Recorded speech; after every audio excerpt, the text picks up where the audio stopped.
السلام علیکم ورحمۃ اللہ وبرکاتہ۔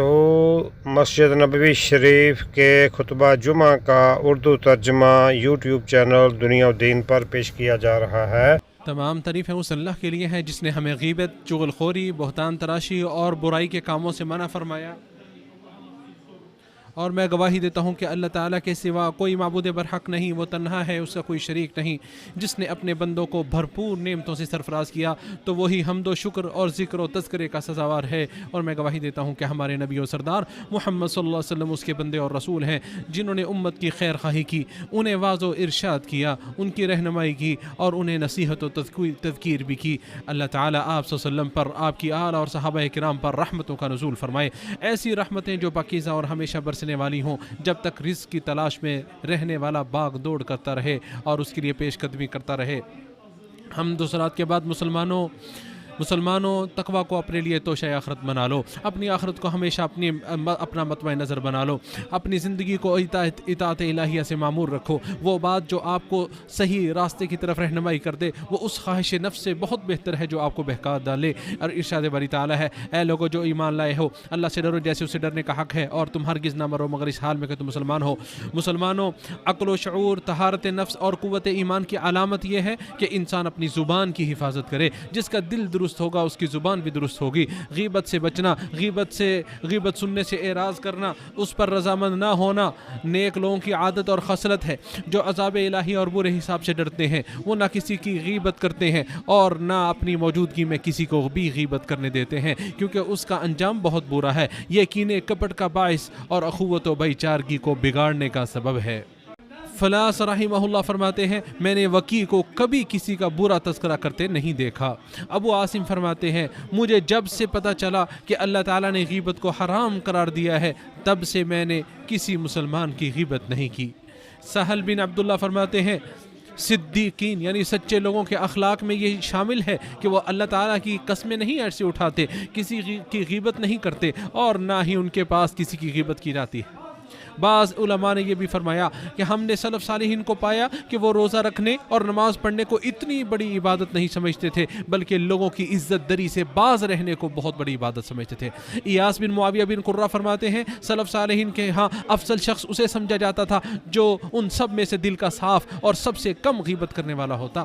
اور سلف صالحین جب کسی نیک و صالح شخص کی حسنات اور اس کے کارنامے بیان کرتے اور اس کی تعریف میں یہ بھی بیان کرتے کہ اس کی مجلس میں غیبت نہیں ہوتی۔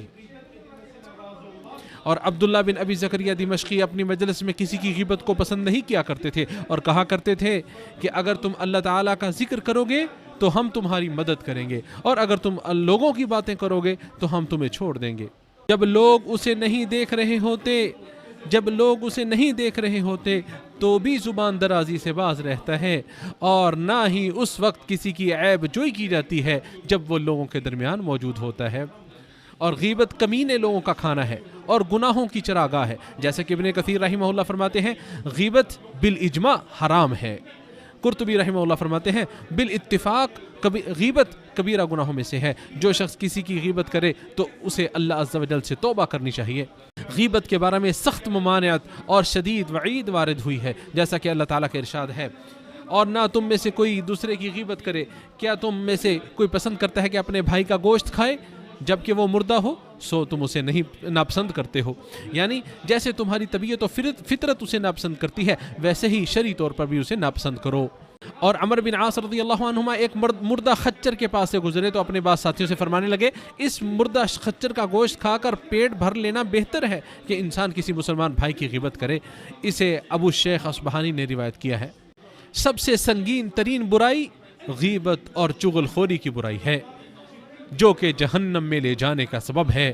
اللہ کی پناہ۔ اور غیبت یہ ہے کہ کسی کی عدم موجودگی میں اس کا عیب بیان کرنا اور اپنے بھائی کی وہ چیزیں بیان کرنا جو اسے داغدار کر دیں، اور ان عیوب کا تذکرہ کرنا جو اس میں پائے جاتے ہیں۔ بعض علماء کا قول ہے، غیبت یہ ہے کہ تو اپنے بھائی کا یوں تذکرہ کرے کہ اگر اس کے متعلق اسے پتہ چل جائے تو اسے برا لگے، خواہ آپ اس کے بدن یا اس کے نسب یا اخلاق یا قول و فعل یا اس کے اخلاق، اس کے دین و دنیا، حتیٰ کہ اس کے کپڑے، گھر اور سواری سے متعلقہ کوئی عیب بھی بیان کریں۔ پھر یہ زبان تک ہی محدود نہیں، بلکہ اس میں اشارہ، کنایہ، بھی ویسے ہی ہے جیسے صراحت کے ساتھ انسان غیبت کرے. عملی و فعلی حرکت بھی قولی جیسی ہی ہے. اشارہ کرنا، آنکھ مارنا، کوئی حرکت کرنا، لکھنا وغیرہ سب یہ قولی جیسا ہی ہوتا ہے. جیسا کہ ابو ہریرہ رضی اللہ تعالیٰ عنہ سے روایت ہے کہ رسول اللہ صلی اللہ علیہ وسلم نے ارشاد فرمایا، کیا تم جانتے ہو کہ غیبت کیا ہے؟ صحابہ اکرام نے عرض کی، اللہ اور اس کے رسول جانتے ہیں. آپ صلی اللہ علیہ وسلم نے فرمایا، اپنے بھائی کا اس طرح تذکرہ کرنا جو اسے ناپسند ہو. عرض کی گئی، آپ یہ دیکھیے اگر میرے بھائی میں وہ بات واقعی موجود بھی ہو تو میں کہتا ہوں تو آپ نے فرمایا جو کچھ تم کہتے ہو اگر اس میں موجود ہے تو اس کی غیبت ہے، اگر اس میں موجود نہیں ہے تو تم نے اس پر بہتان لگایا. اسے مسلم نے روایت کیا ہے. اور ابو برزہ اسلمی رضی اللہ تعالیٰ عنہ کہتے ہیں کہ رسول خدا رسول اللہ صلی اللہ علیہ وسلم نے ارشاد فرمایا، اے لوگو جو ایمان لائے ہو، اپنی زبان سے، اور حال ہے یہ ہے کہ ایمان ان کے دلوں میں داخل نہیں ہوا، مسلمانوں کی غیبت نہ کرو اور ان کے عیوب کے پیچھے نہ پڑو، اس لیے کہ جو ان کے عیوب کے پیچھے پڑے گا اللہ اس کے عیبوں کے پیچھے پڑے گا، اور اللہ جس کے عیبوں کے پیچھے پڑ گیا اسے اسی کے گھر کے اندر بھی ذلیل و رسوا کر کے رکھ دے گا. اسے ابو داؤد نے روایت کیا ہے.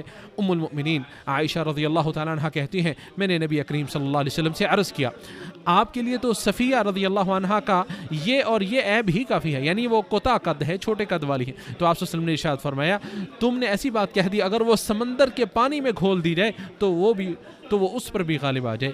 اور میں نے ایک شخص کی نقل کی تو آپ نے فرمایا، مجھے یہ پسند نہیں کہ میں کسی کی نقل کروں اگرچہ میرے لیے اتنا مال ہی کیوں نہ ہو. اسے ابو داؤد اور ترمذی نے روایت کیا ہے. امام نووی فرماتے ہیں، غیبت پر زجر و توبیخ کے حوالے سے یہ حدیث عظیم ترین احادیث میں سے ہے، یا سب سے عظیم ترین حدیث ہے. میرے علم کے مطابق جس قدر غیبت کی مذمت اس حدیث میں وارد ہوئی ہے اور کسی میں نہیں ہے. اور حسن بصری فرماتے ہیں، اللہ کی قسم غیبت کیڑے کے جسم کو کھانے سے بھی زیادہ انسان کے دین کو خراب کر دیتی ہے. جن برائیوں کو لوگ چھپا چکے ہیں ان کی پردہ دری مت کرو، وگرنہ اللہ تعالیٰ تمہیں بھی بے نقاب کر دے گا. اور جب لوگوں کا تذکرہ ہو تو صرف ان کی خوبیوں کو ہی بیان کرو، لوگوں کی ان برائیوں کو بیان مت کرو جو خود تمہارے اندر بھی موجود ہیں. مسلمانوں، غیبت کو اچھا مت سمجھو، غیبت خوروں کی مجلسوں سے لطف مت اٹھاؤ، اللہ تعالیٰ کی حرام کردہ چیز کو حلال مت سمجھو بلکہ اسے مکروہ جانو جسے اس نے مکروہ قرار دیا ہے، اس سے اجتناب کرو جس سے باز رہنے کا اس نے تمہیں حکم دیا ہے. غیبت اور لوگوں کی آبرو ریزی کے معاملے میں دوست و احباب کی خوشامد نہ کرو. یزید بن محلب اپنے بیٹے کو وصیت کرتے ہوئے فرماتے ہیں، لوگوں کی حد کے عزت سے اپنے آپ کو بچاؤ، کیونکہ شریف انسان کو اپنی عزت سے بڑھ کر کوئی چیز محبوب نہیں ہوتی ہے. اور ایک شخص نے اپنے بیٹوں سے کہا، جب بھی تم جمع ہو تو اپنی باتوں میں مشغول ہو جایا کرو اور غیبت زنی کو چھوڑ دو. اور قتیبہ بن مسلم نے ایک شخص کو کسی کی غیبت کرتے ہوئے سنا تو فرمانے لگے، رک جائیے، اللہ کی قسم آپ نے ایسا نوالا چبا لیا ہے جسے عزت دار لوگ ہمیشہ سے دور پھینکتے رہے ہیں. لوگوں کی آبرو ریزی سے بچو، لوگوں کی آبرو ریزی سے بچو، اگرچہ یہ تمہارے منہ کو بھلی ہی لگے کیونکہ زہر بھی چربی میں ہی ہوتا ہے. اگر تم چاہتے ہو کہ تم ہر طرح کی اذیت و تکلیف سے محفوظ رہو، تمہارا حصہ نصیب کامل رہے اور تمہاری عزت و آبرو محفوظ رہے، تو اپنی زبان سے لوگوں کی برائی اور نقص بیان نہ کرو، کیونکہ تم بھی عیبوں سے بھرے ہوئے ہو اور لوگوں کے پاس بھی زبانیں ہیں. اور تمہاری آنکھ کو اگر کسی کی برائی نظر آ جائے تو آنکھ بند کر لو اور کہو کہ لوگوں کی بھی تو آنکھیں ہیں، لوگوں کی بھی تو آنکھیں ہیں. ان کے ساتھ اچھے طریقے سے زندگی بسر کرو اور جو زیادتی کرے اسے معاف کر دو، اور برائی کو اس طریقے سے دور کرو جو سب سے بہترین طریقہ ہو. رسوائے زمانہ وہ شخص ہے جو غیبت خوری، عیب جوئی اور تانا زنی کرنے والا ہے، جو اپنی زبان کو زندہ و مردہ لوگوں کی آبرو ریزی میں بے لگام چھوڑ دیتا ہے، سب و شتم کرتا ہے، عیب جوئی کرتا ہے، لوگوں کی تنقیص بیان کرتا ہے، اس کی عاقبت و انجام کی کوئی پرواہ نہیں کرتا، مخلوقات سے شرم نہیں کرتا، خالق سے ڈرتا نہیں، اور یہ شخص ہی بد نصیب، قابل مذمت و ملامت، منحوس اور پریشان ہوگا. وہی بن ورد فرماتے ہیں، اللہ کی قسم میرے نزدیک غیبت کو ترک کر دینا پہاڑ کے برابر سونا صدقہ کر دینے سے زیادہ محبوب ہے. اے اللہ کے بندے، اللہ سے ڈر جاؤ، غیبت سے باز آ جاؤ اس سے پہلے کہ تمہاری عمر ختم ہو جائے، تمہاری زندگی کے چمکتے چاند کو گرہن لگ جائے اور آپ کی زندگی کا درخت مرجھا جائے اور اس کے پتے جھڑ جائیں. میں نے جو کہا تم نے سنا، میں اللہ تعالیٰ سے استغفار کرتا ہوں، تم سب بھی استغفار کرو. استغفار کرنے والوں کی کامیابی کے کیا ہی کہنے ہیں.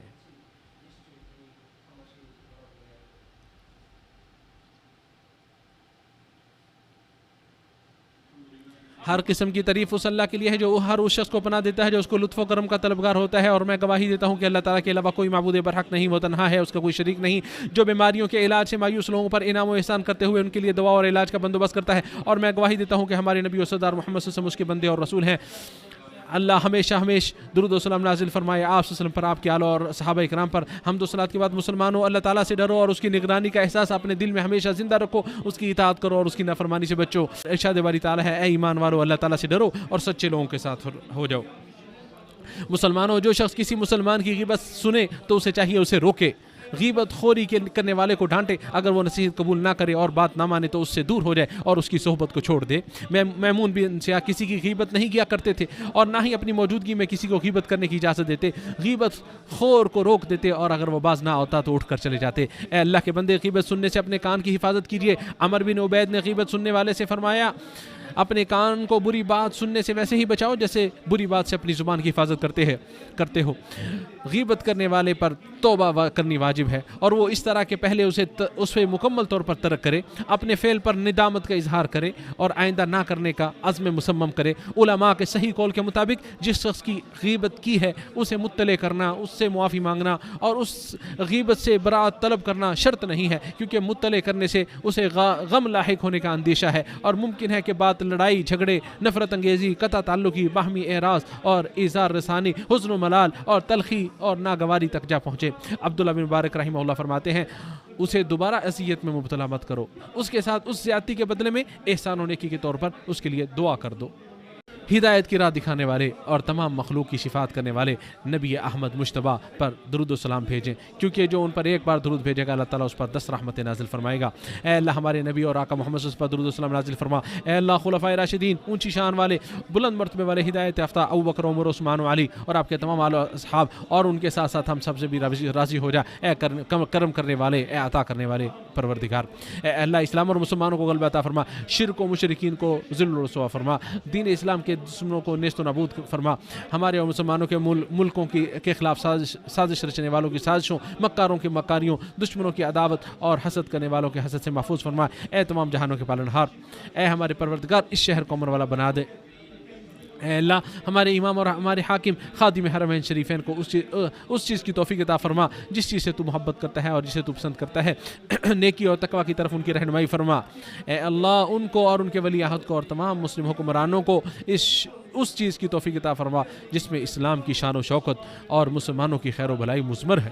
اے تمام جہانوں کے پالنہار، اے اللہ ہمارے بیماروں کو شفا عطا فرما، مصیبت زدوں کو عافیت نصیب فرما، ہمارے مرنے والوں پر رحم فرما۔ اے تمام جہانوں کے پالنہار، اے اللہ ہمارے فلسطین بھائیوں کو ظالموں، جابروں اور ناجائز قبضہ جمانے والوں کے خلاف ان کی مدد فرما۔ اے اللہ مسجد اقصیٰ کو غاصب یہودیوں کی گندگی سے پاک کر دے، فلسطین میں ہمارے لوگوں کی حفاظت فرما، ان کے ہونے والے نقصانات کی بھرپائی کر دے، جلد انہیں فتح نصیب فرما، ان کی لغزشوں کو معاف کر دے، ان کی تکلیفوں کو دور کر دے، ان کے قیدیوں کو رہائی نصیب کر دے، ان کے بیماروں کو شفا عطا فرما، ان کے مرنے والوں کو شہیدوں کا درجہ رتبہ عطا فرما۔ اے تمام جہانوں کے پالنہار، اے اللہ سعادت مندی کے ساتھ ہماری زندگیوں کا خاتمہ فرما، ہماری امنگوں اور تمناؤں کو بڑھا کر پورا فرما، ہمیں صبح و شام عافیت سے سرفراز فرما، جنت کو ہمارا آخری ٹھکانہ بنا دے، ہمارے اپنے فضل و احسان کے ساتھ ہمارے اعمال کو قبول فرما۔ یقیناً تو دعاؤں کو قبول کرنے والا ہے، خیرات و برکات بہانے والا ہے۔ اے اللہ ہماری پکار کو سن لے، ہماری دعا کو قبول فرما لے، اے کرم کرنے والی، عظیم اور رحم کرنے والے پروردگار۔ مسجد نبوی شریف کے خطبہ جمعہ کا اردو ترجمہ یوٹیوب چینل دنیا و دین پر پیش کیا گیا۔ 8 نومبر 2024، 6 جمادی الاول 1446 ہجری۔ خطیب فضیلت الشیخ صلاح البدیر حافظہ اللہ، مترجم ابو محمد عطا Ullah bin Abdul Majeed PhD scholar Medina University. Video ترتیب ابو فراز محمد ایوب ابراہیم قصوری۔ یوٹیوب چینل دنیا و دین۔ قرآن مجید، نماز اور مسنون اذکار سمجھ کر پڑھیں، نبی کریم صلی اللہ علیہ وسلم کی سنتوں پر عمل کریں، دوسروں کو بھی دعوت دیں۔ اللہ تبارک تعالی ہم سب کی دنیا و آخرت اچھی کرے۔ دینی سوالات کے فری جوابات کے لیے گروپس مسائل دین المدینہ ممبر بننے کے لیے 00923167983575 00923352520207۔